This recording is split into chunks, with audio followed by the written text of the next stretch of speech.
ना कि जो विदेश नीति है, किसी भी देश की जो आंतरिक राजनीति है, इंटरनल पॉलिटिक्स है ना, उसका अप्रोच और विदेश नीति का अप्रोच अलग अलग होता है। अभी हमारे सम्मानित पैनलिस्ट बोल रहे थे, शायद वो विदेश नीति की समझ रखते तो इस तरह से न बोलते। विदेश नीति एक अलग अप्रोच होता है, उसमें एक स्थायित्व होता है। यदि अमेरिका ने नाटो का गठन किया तो अमेरिका में सरकार में कोई भी आके बैठे, वो नाटो के जो मेंबर कंट्री है उनकी रक्षा करना वो अमेरिका अपनी जिम्मेदारी समझता है।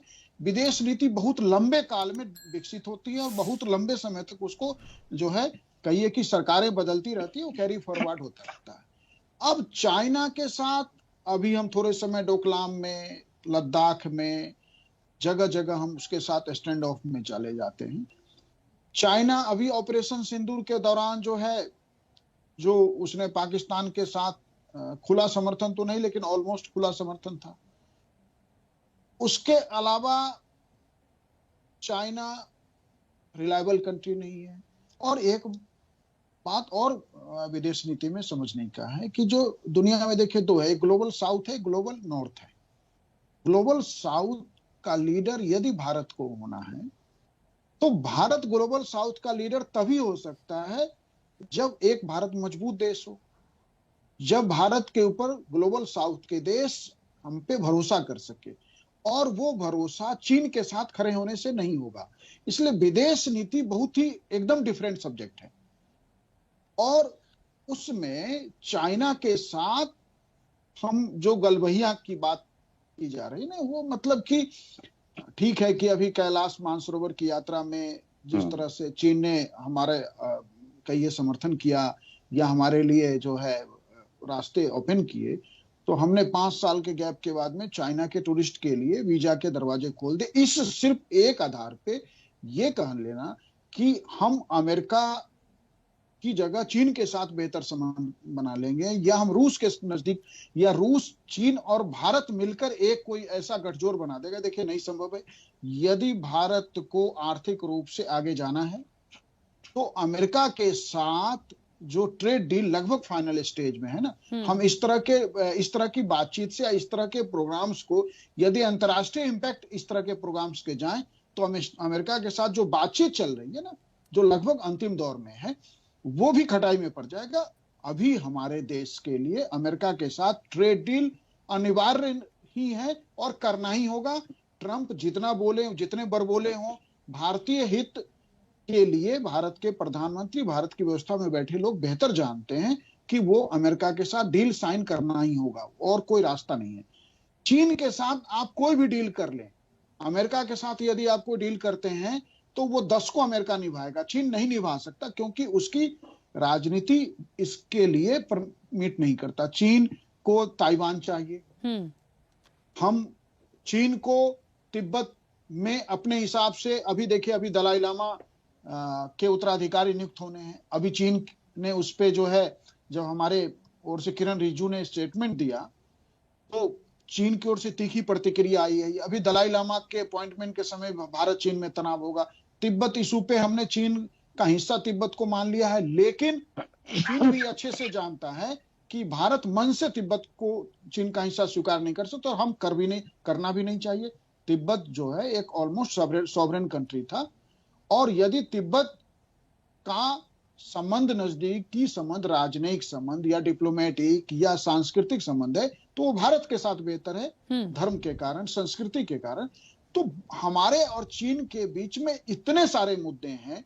अरुणाचल प्रदेश को लेके वो आज तक वीजा नहीं देता है, माने पासपोर्ट जो है वो स्टेपल वीजा पे देता है अरुणाचल के नागरिक को। हमारे प्रधानमंत्री, राष्ट्रपति या कोई भी हमारा टॉप डिग्नेटरीज यदि अरुणाचल प्रदेश की यात्रा कर ले तो हम उतने पे चीन की ओर से आपत्ति आ जाता है। इसलिए चीन के साथ को बहुत बड़ा व्यापार है, $100 बिलियन से अधिक का व्यापार है, लेकिन फिर भी ये समझना होगा कि चीन के साथ व्यापार आपको घटाना पड़ेगा।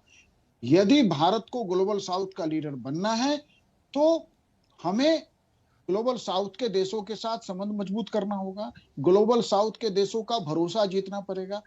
और जैसे ग्लोबल साउथ के लीडरशिप में अभी जो घटनाक्रम हुआ है, जो फिलिस्तीन का घटनाक्रम है, उसमें हमने जिस तरह से गाजा पट्टी के मामले में हमने चुप्पी ठान ली, क्योंकि हमारा इजराइल के साथ बेहतर संबंध है, तो अंतर्राष्ट्रीय राजनीति में इस तरह के अप्रोच से आप जो है विश्व गुरु नहीं, तो दूर की बात रही, आप ग्लोबल साउथ का भी लीडर नहीं, क्योंकि भरोसा जीतना होता है देशों का।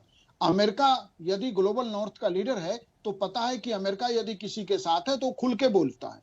कोई यूक्रेन के साथ है तो रूस के सारे विरोध के बाद भी यूक्रेन को साजो सामान का सप्लाई वो करता रहा। तो अंतर्राष्ट्रीय राजनीति एक लंबे तरीके से देखी जाती है, और ये वो दशकों में जो है डेवलप होती है, और दशकों तक उस पर काम किया जाता है। फिर अंतर्राष्ट्रीय एक छोटे घटनाक्रम के किसी खास बदलाव के बेस पे जो है अंतर्राष्ट्रीय राजनीति का निर्धारण नहीं होना। ठीक है, यहाँ पर उसी को थोड़ा सा आगे बढ़ाइए कि वाकई में पॉजिटिवली जाएंगे, कितने वक्त तक जा सकते हैं ये बहुत, क्योंकि आप लोग एक्सपर्ट हैं और आप लोगों की जो बात है वो आने वाले समय की तस्वीर को क्लियर करेगी। देखिए, चीन और भारत के बीच जो आपसी ट्रेड है, बायलैटरल ट्रेड, वो मैंने पहले भी कहा कि वो मोर देन $100 बिलियन का है। और जिस तरह से चीन के विरुद्ध भारत में एक सेंटिमेंट धीरे धीरे सिमर कर रहा है इंडियन मासेज में, वह जो है, और बीच बीच में ऐसे नारे और ऐसी घटनाएं सामने आती है जहां भारतीय नागरिक या आह्वान करते हुए दिखते हैं कि हमें चीनी वस्तुओं का बाइकाट करना है। तो चीन के अंदर इस बात को लेके एक चिंता भी जरूर उनके राष्ट्रीय नीति का हिस्सा होगा, उनके विदेश नीति का हिस्सा होगा, कि भारत में चीन के विरुद्ध सेंटिमेंट जो है बढ़ रहा है। दूसरा कि चीन स्पष्ट रूप से यह बात जानता है, मैंने पहले भी जो है आपके चैनल पे ही बातचीत में स्पष्ट रूप से कहा है कि चीन जब तक तिब्बत का इशू और ताइवान का इशू पूरी तरह सेटल नहीं कर लेता, तिब्बत उसका इंटीग्रल पार्ट है, लेकिन दलाई लामा का मामला फंसा हुआ है, और ताइवान पे वह कब्जा करना चाहता है या चीन का उसे हिस्सा बनाना चाहता है। तो जब तक चीन स्पेशली ताइवान के इशू को सॉल्व नहीं कर लेता, तब तक वह भारत के साथ सीधे टकराव में नहीं जाएगा। अब जब भारत के साथ वो सीधे टकराव में नहीं जाएगा, और वो एशिया का लीडर, क्योंकि कहा जाता है कि 1962 का जो भारत और चीन का स्टैंड ऑफ है, युद्ध है, उसके पहले एशिया का लीडर भारत था, और हमारे प्रधानमंत्री जवाहरलाल नेहरू जो है एशिया के लीडर के रूप में वो एस्टेब्लिश हो चुके थे, पहचाने जाते थे। इस घटना ने भारत के इस इमेज को बदल दिया और एशिया का लीडर चाइना हो गया। तो अब एशिया का लीडर यदि चीन है, तब से आप कह सकते हैं कि एशिया का जो लीडरशिप है वो चीन के हाथ में। अलग बात है कि साउथ चाइना के देश हों या एशिया के अन्य देश, वो चीन के साथ सहज फील नहीं करते। फिर भी चीन की तरक्की, चीन की इकोनॉमिक स्ट्रेंथ, चीन का मिलिट्री स्ट्रेंथ इस तरह का है कि वो उसको एशिया का लीडर, आप माने या नहीं माने, वो एशिया का लीडर है। और यदि वो एशिया का लीडर बने रहना चाहता है तो भारत जो है इस रास्ते कोई कदम ना बना ले। इसीलिए ऑपरेशन सिंदूर में वो पाकिस्तान के साथ खड़ा होगा, या हर वो मामले में, जैसे आप देख लीजिए श्रीलंका के साथ उसका संबंध बेहतर करने का प्रयास हो, या भारत के पड़ोस में नेपाल के साथ उसने संबंध बेहतर करने का प्रयास किया, बांग्लादेश के साथ संबंध, ये सारा जो है भारत की घेरेबंदी, क्योंकि सीधे युद्ध में चीन नहीं जाएगा। ये गलवान वाले स्टैंड ऑफ में भी तय हो गया था, ये डोकलाम में भी तय हो गया कि चीन अभी सीधे भारत के साथ किसी टकराव में नहीं जाएगा। बिल्कुल। अभी उसके लिए एक बड़ा लार्जर इशू जो है ताइवान का बचा, और ताइवान का इशू सेटल करने के लिए उसे अमेरिका के बराबर की आर्थिक शक्ति बनना पड़ेगा, अमेरिका के बराबर के मिलिट्री पावर। अगर ताइवान चीन का हिस्सा नहीं है तो सिर्फ इसलिए कि उसकी सुरक्षा ताइवान की अमेरिका के जिम्मे है, और अमेरिका के साथ सीधा टकराव चीन अभी अफोर्ड नहीं कर सकता है। तो जितनी बड़ी तैयारी चीन को करनी है वो अमेरिका के विरुद्ध करना है, अमेरिका को रिप्लेस करने का करना है। उस रिप्लेस करने में वो चाहता हम उसके साथ खड़े हो जाएं, हम जो है रूस के साथ एक अलायंस डेवलप कर लें, हम नहीं कर सकते। जहां तक अनुपम जी ने वो कहा कि पाकिस्तान के साथ रूस जो अपना संबंध भारत की कीमत पे बेहतर कर रहा है, तो मैं अनुपम जी आपको गलत नहीं कहूंगा, लेकिन बस एक करेक्ट करूंगा कि ऐसा नहीं है। रूस भारत की कीमत पे पाकिस्तान के साथ नहीं जा रहा है। आज ग्लोबल वर्ल्ड है, ग्लोबल वर्ल्ड में हर देश एक बेसिक इंटरनेशनल रिलेशन देशों के साथ बना रहा है। वो दौर जो दुनिया ब्लॉक्स में डिवाइड थी ना, नाटो ब्लॉक और बारसाई ब्लॉक, ये वो दौर जा चुका है। आज दुनिया जो है एक बाजार है। ग्लोबलाइजेशन का ऑब्जेक्टिव भी है ये कि पूरी दुनिया को हम एक ग्लोबल विलेज बनाना चाहते हैं। और बिल्कुल ठीक है। ग्लोबल हाँ, विलेज का कॉन्सेप्ट है कि हम हर देश दुनिया में हर जगह से चीजें खरीदना चाहता है, बेचना चाहता है।